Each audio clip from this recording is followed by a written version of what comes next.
Welcome to the Parenting Tips Podcast. I'm Jeff Reiland, the host of this podcast series. In this episode, we're going to talk a little bit about empathy. This is a big topic, and we'll likely have follow-up episodes.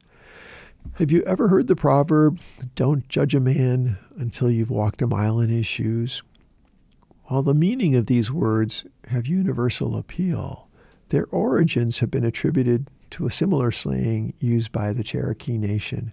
Don't judge a man until you've walked a mile in his moccasins. The Cherokee Nation was one of 5 Native American Indian tribes that was forcibly removed from their ancestral lands in Georgia and South Carolina.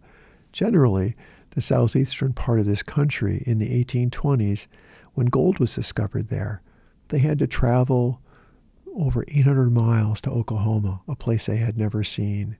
The journey on foot, by horseback, or by wagon took between 3 to 4 months. Many Indians died of disease and starvation along the way, hence the name, the Trail of Tears. Some of you may have learned about this part of American history in school. Some of you may be hearing about it for the first time. For most people, it evokes a range of emotions: sadness, confusion, anger. How could this have happened? What must it have felt like to be on this journey and to lose family members to disease and starvation? The response you may be having to this story is called empathy.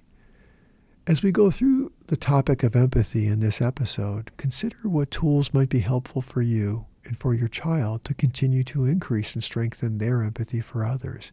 It may help to have a way to jot down a few notes as we go along. Empathy is the capacity to have awareness of someone else's feelings and circumstances and to imagine what it would be like to be in their position, to walk a mile in their shoes. Empathy is an essential ingredient in all meaningful relationships: parent-child, siblings, romantic partners, and friends. And I would add, all human relationships. When we have empathy, we're in a position to show kindness to others with our words and actions. Empathy allows us to more readily see and resolve conflicts and misunderstandings. Empathy is also associated with greater health and happiness in life. Understanding emotions is key to experiencing empathy. It is critical to be able to identify and express emotions and to know what they look like and feel like in ourselves. It's only then that we're better able to appreciate that others may have the same or similar emotions. One important strategy that you can use starting today is to model your own emotions. When you hear news or information about others, how does it make you feel? There's no end of suffering and misery in many places of the world, and while we may take steps to shield our children from much of this chaos, it may be helpful for them to see how suffering in others affects you. It's okay to model being sad. For young children, keep it simple. If a close coworker is moving away or changing jobs and it makes you sad, tell your child about it. If a neighbor receives bad news, it's okay to show empathy to your neighbor in front of your child. Because children may not understand complex situations, it's perfectly okay to give them limited information that is not confusing or overwhelming. And then also for you to model for them how you manage those emotions. When your child is expressing emotions through their words, facial expressions, and actions, it's also important for you to describe what you're seeing. For example, if your child's upset they can't play outside anymore and they bring on that angry pout, it's okay to label this. "Sam, you look angry right now. I wonder if it's because you wanted to keep playing outside and it's time to go in for a bath and get ready for bed. I understand you might feel disappointed or angry." Use real-life moments and opportunities to help your child notice what emotions other children might be having and label those for your child. Let's say that you're at the grocery store and another parent is struggling with a toddler who wants something they cannot have. They throw a screaming tantrum. Many parents have been there. While you may be secretly thankful it's not your child, there may also be part of you that empathizes with the other parent who's living the drama. You might say to your child, "Gosh, that little boy's upset. I think he wanted something he can't have. And he might be a little tired and hungry too. That can happen when we're tired. Talk about emotions even after the fact. Sometimes our days get super busy and we're only able to reflect on some of our emotions or what we experienced a little later in the day. It's okay to revisit that moment at bedtime or some other quiet space with your child and talk about some of the emotions you had or some of the emotions your child had or some other event that day that may help your child better capture the essence of empathy, seeing and feeling the emotions of another, imagining yourself in that situation, walking a mile in their shoes. For example, as you wind up your time with your child, replay what you observed. Emily, I saw when you shared your toys with your brother because he was sad before dinner. That was kind of you to share. Another way to help your child to build empathy is to look for opportunities with neighbors, the school, even the greater community to help out. One of my favorite memories and proud moments when I was working into the evening before the holidays and my youngest son was home from college.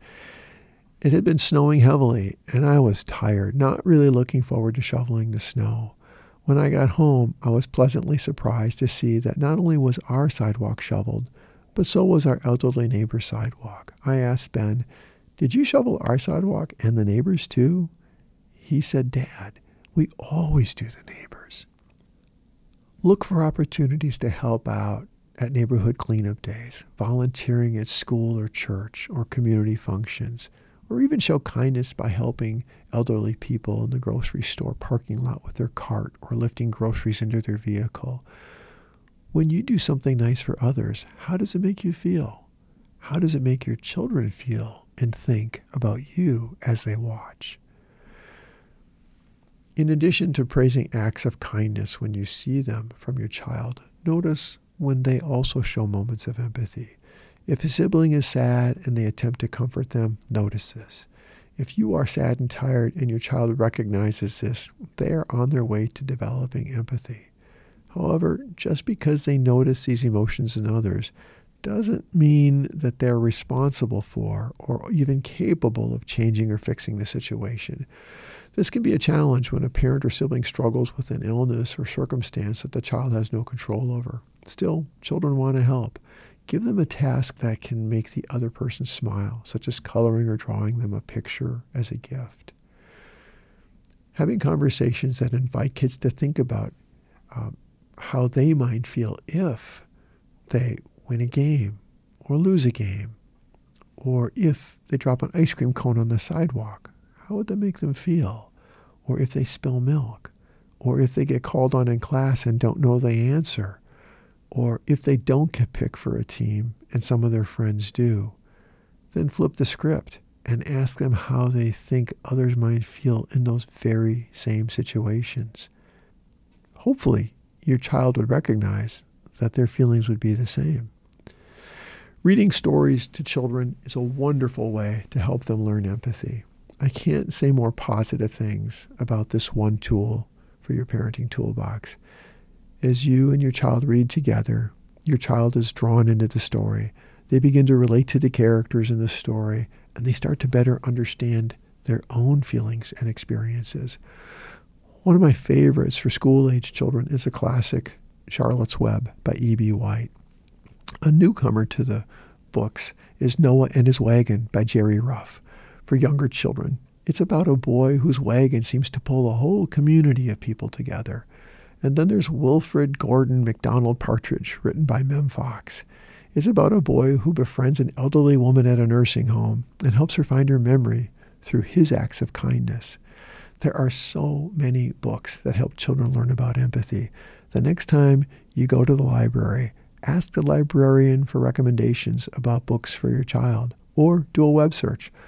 Look for children's books about empathy. There are many resources online. Find books that may appeal to your child's age and interests, and see if you can obtain them through your school or the public library. To recap, we've just touched on the topic of building empathy in your child or children. Empathy is the capacity to have awareness of someone else's feelings and circumstances and imagine what it would be like to be in their position. Empathy can be learned. Empathy can be taught. Empathy is crucial for all meaningful human relationships. It's a foundation for friendships. There are many ways to help your child build empathy through modeling empathy, helping your child recognize their own emotions and the emotions of others, showing empathy to others through acts of kindness and serving others, talking about your emotions and talking about the emotions your child is having, and talking about the emotions and situations others are experiencing. Reading children's books is another great way. Please consider Googling that. We live in a time when our ability to have empathy for others is needed more than ever. We really can learn to walk a mile in another's moccasins before we judge them. Thank you for tuning in and considering this parenting topic. I hope that this information added to your growing toolbox for parenting your child or children. Please consider exploring other topics in this series. Remember, no one parenting tool can do everything. We need many tools to become the best parents for our children. Your children's future depends on you and the time and effort you invest in them today.